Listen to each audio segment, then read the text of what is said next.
So hello guys, it's me once again, Michael Bernales of PH Property by DMCI Home. So kamusta kayo guys? I hope you're well and good. So right now guys, we're here in Quezon City. So which is ang project natin na di-discuss, which is si The Crest Mall. So located siya along Panay Ave. So makikita natin dito guys, this is also a transit-oriented development project. It is near the Quezon Ave MRT station. And on this side, papunta siyang Timog. And makikita na natin sa harap natin guys, meron tayong mga tricycles, yung mode of transportation natin dito. So ngayon, papasok tayo sa project ni Crest Mall. So here guys, this is the drop-off area. So dito tayo magsasakay, magbababa ng ating mga guests or yung mga kailangan natin. Plus this is the lobby area. So this is the reception area. So dyan tayo maglalagay ng names natin for our guests. Kung meron tayong mga deliveries, dyan din natin i-receive. And on this side, dito naman ang mga tables and chairs natin para sa lounge. And here, pupunta tayo sa isang amenity area ni The Crest Mall, which is ang ating swimming pool, which is yung kiddie pool natin nandito. So ito guys, sa mga bagong projects sa DMCI, ang mga kiddie pool natin, meron ng mga slides. So this is what we call the rock slide.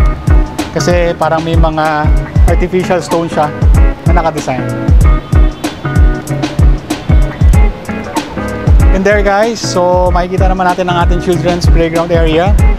So hindi na siya yung parang basta-basta na lang. So makikita natin na parang may obstacle siya. So right now it's still closed. So ginagawa pa rin siya. And here, so makikita naman natin dito guys ang ating lobby, which is napaka-relaxing. Kasi makikita natin yung mga magagandang paintings. Ayan. Then, ngayon guys, pupunta tayo sa atrium level ng The Crest Mall, which is nasa 48th floor natin. So, right now guys, we're here at the atrium level. So, nandito tayo sa 48th floor, sinabi ko nga. Then, makikita naman natin ang atrium floor natin.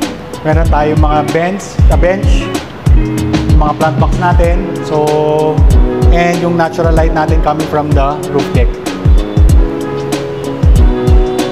So ito nga guys, napakahangin niya, napakaliwanag niya, hindi na kailangan gamitan ng ilaw. So plus we have the breezeway here. So this is one type of the sky patio of DMCI Homes.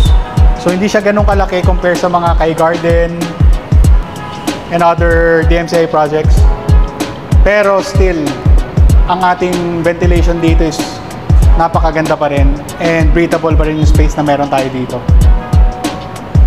So ngayon naman guys, punta tayo sa roof deck para makita natin yung pinagmamalaki na sky deck dun. Tara!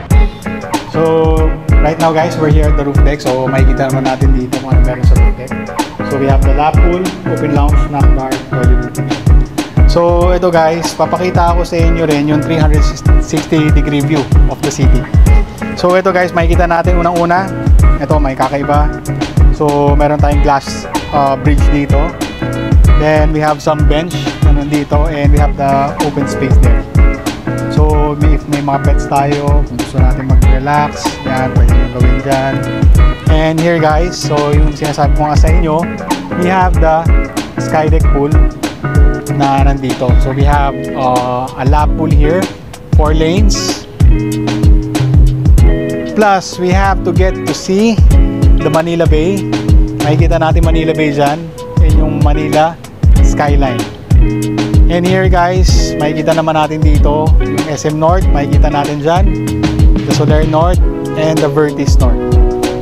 So ito guys, yung location talaga ni The Crest Mall is napaka-strategic. So from here, makikita naman natin doon ang Quezon City Memorial Circle. Then nandun yung Commonwealth, then makikita natin ang UP doon.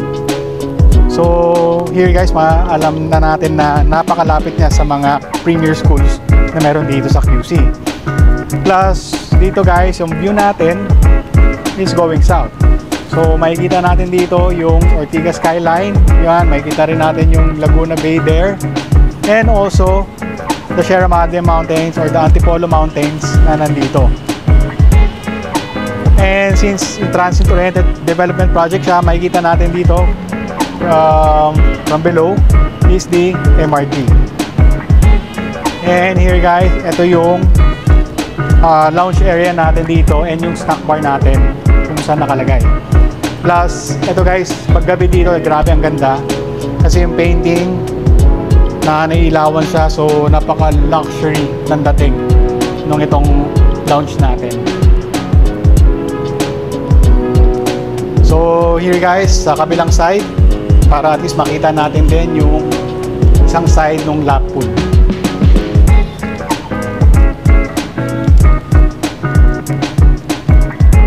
So this is where we go for entrance ng pool. Yan, nandito yung stairs. So para hindi tayo madulas, may handlebar siya. And guys, grabe, itong The Crestmont, ang laki ng potential nito, lalo na sa mga nakakuha na. Congratulations, dahil turnover na po yung unit sa inyo. Plus guys, if you have any questions about this project, lalo na kung gusto na kumuha ng mga 2 bedrooms, and actually guys, we have a handful of 3 bedrooms dito, please do inquire as much as possible, as soon as possible, kasi baka maubusan na kagad kayo. And itong The Crestmont guys, again, this is located in Panay Avenue, Quezon City. So malapit siya sa MRT Quezon Ave Station. So if you have any questions about this project guys, just feel free to message me or contact me. And please do also subscribe para at least ma-update kayo sa aking mga project update. So maraming salamat guys, and have a great day ahead, and God bless.